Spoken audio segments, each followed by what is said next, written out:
Okay, guys, let's get right to the video. It's 1:15 a.m., super duper early in the morning.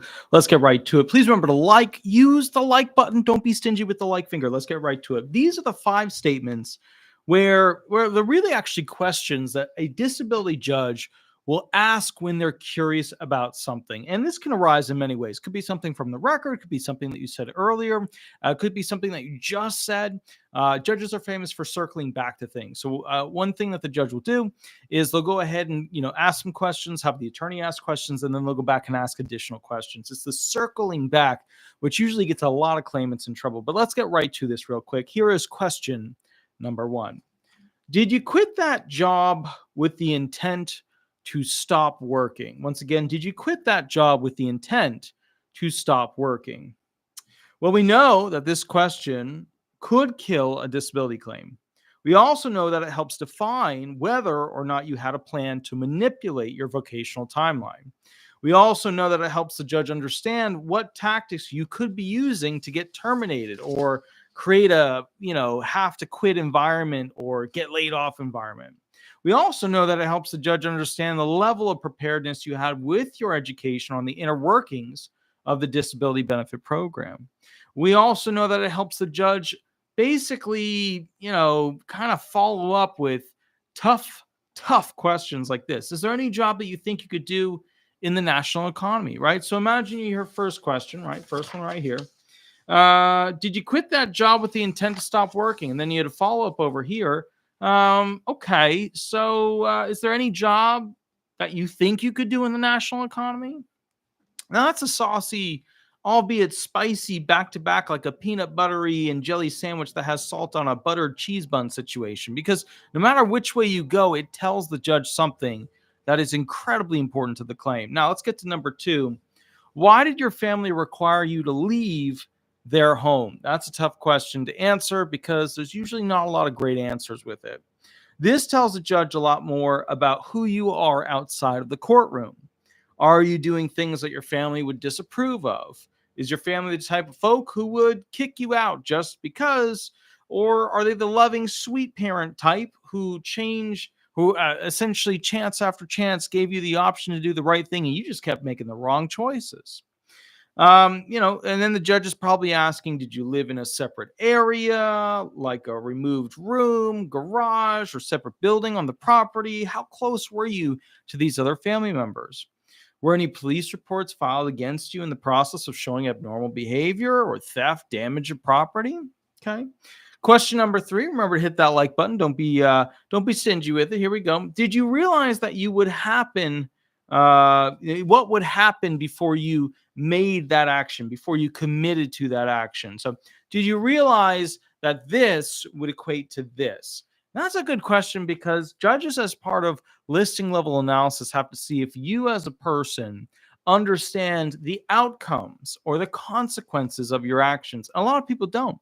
A lot of people don't realize what the consequences of their actions will actually be. And as a result, they might be disabled from an impairment that, has that as a symptom of it. Now, with that said, when they go and look at this, they look at it from like a parent judging a child situation where they're going, okay, did they know what was going to happen when they did this? How could they not have known? Does their impairment limit their ability to have that analysis skill to understand it? Cool.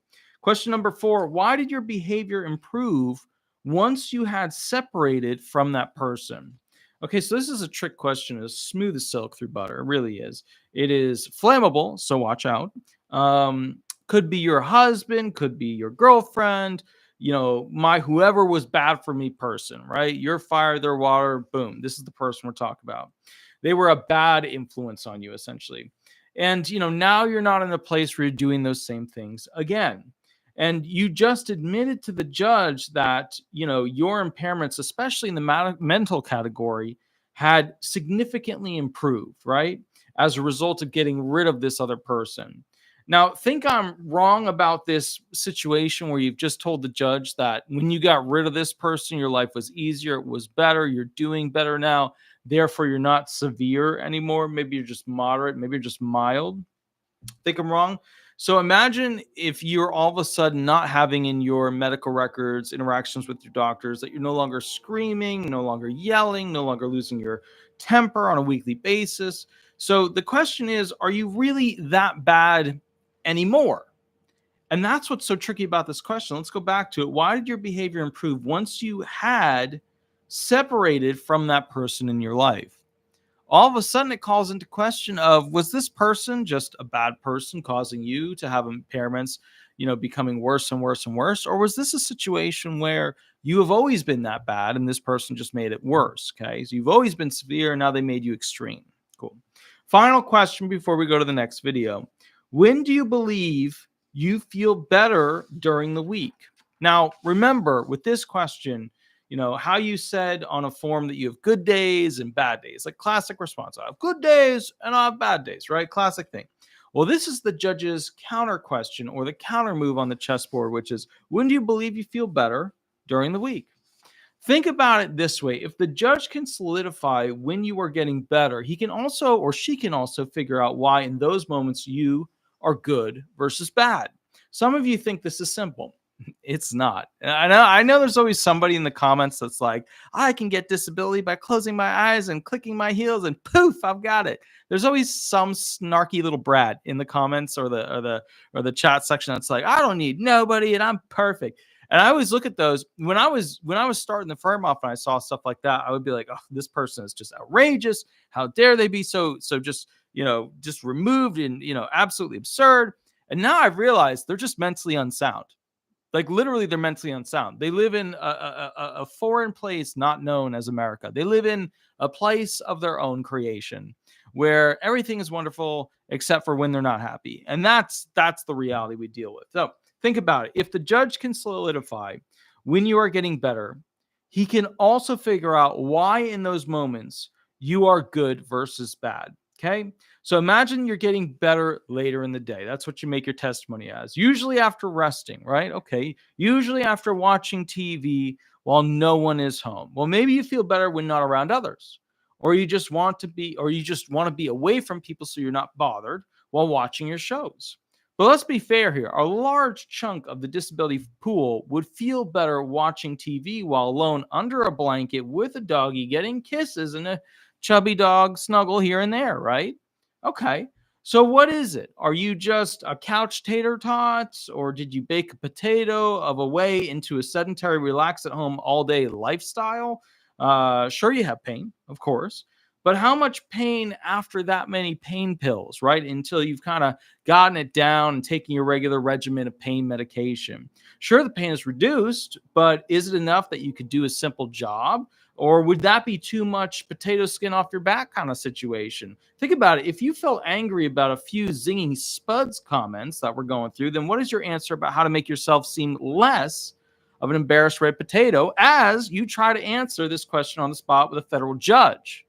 Just stew on that, my little mashkins, and think about it. So with that said, let's go back to that question real quick. When do you believe you feel better during the week? The judge can pull away the onion and start to say, okay, when is this person actually saying that they feel better? What are the functions causing this person to feel better? Are the medications creating symptoms to offset that? Or is the person likely to be able to go and do a part-time job, et cetera, et cetera, et cetera? And then the judges are particularly fine-tuned when it comes to this question, especially when it's somebody who is younger, who has a spouse or a significant other that is financially paying for them. That's a big thing. And then the other thing that's a huge red blinking light is when that person has new children, right? They just had a child a year ago. They just had a child a year and a half ago. They just had a child 2 years ago. Not a good sign, not a good look for a disabled person, because the act of having children means that responsibility is almost always being taken on. It means that there are lots of actions required with having to take care of the child, which is not linear with the expectations of somebody who is becoming less and less capable of doing work and home functions. Guys, I will see you at the next video. I hope you enjoyed this show. The next video is specifically talking about the math related to what will happen to retirement benefits in the not too distant, about 9 years down the line future. And as a result of that, what will people be getting mathematically every single month. And it's shocking. It's not good. So I will catch you guys in the next video. Thank you for showing up for this super late video. And for those who are going to watch it in the morning, howdy, howdy. I will catch you a little bit later. Later. It's super late. Remember to click the like button. Go ahead and subscribe. Click the all button. It is late. Oh, I'm starting to do that. Also, keep in mind, if you want to leave a review, I always love those. Go to Google, Disability Resolution Law Firm, Disability Resolution Florida. And if you need a disability attorney, you know who to call. I'll catch you a little bit later and we will go from there. Thanks so much. Bye-bye, everybody. See you in 5. Bye-bye.